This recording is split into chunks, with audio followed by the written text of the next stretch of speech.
Hello guys, again welcome back to my channel. అందరు ఎలా ఉన్నారు? బాగున్నారా? మేము కూడా చాలా బాగున్నాం. ఈరోజు రెసిపీ వచ్చేసి గోంగూర మటన్.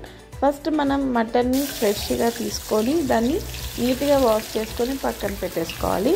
తర్వాత కొంచెం ఆయిల్ని హీట్ చేసి దాంట్లో పచ్చిమిర్చి అలాగే ఆనియన్స్ వేసుకొని అవి లైట్గా బ్రౌన్ కలర్ షేడ్ వచ్చేంత వరకు మనం వాటిని మంచిగా ఫ్రై చేసుకోవాలి. సో అవన్నీ ఫ్రై అయిపోయిన తర్వాత దాంట్లోనే అల్లం వెల్లుల్లి పేస్ట్ కూడా యాడ్ చేసి అదంతా బాగా మిక్స్ అయ్యేటట్టు కలుపుకొని పచ్చివాసన పోయే వరకు అల్లం వెల్లుల్లి పేస్ట్ను కూడా మనం ఫ్రై చేసుకుంటూ ఉండాలి.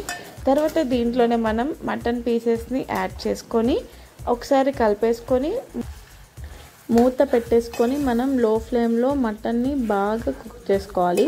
సో ఇది మొత్తం కుక్ అయిన తర్వాత దాంట్లోనే కొంచెం కారం అలాగే ఉప్పు కూడా యాడ్ చేసుకొని ఒకసారి మంచిగా కలిపేసుకొని మళ్ళీ కుక్ చేసుకోవాలి.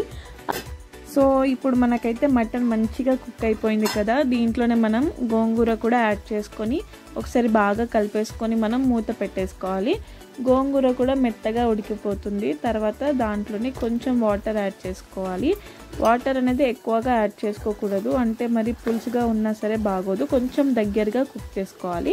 లాస్ట్లో కొంచెం గరం మసాలా యాడ్ చేసుకుంటే మన గోంగూర మటన్ అయితే రెడీ అయిపోతుంది. మేము కూడా ఈ రెసిపీని ఫస్ట్ టైం ట్రై చేసాము. టేస్ట్ అయితే చాలా బాగుంది. మీరు కూడా ట్రై చేయండి, మీకు కూడా నచ్చుతుంది.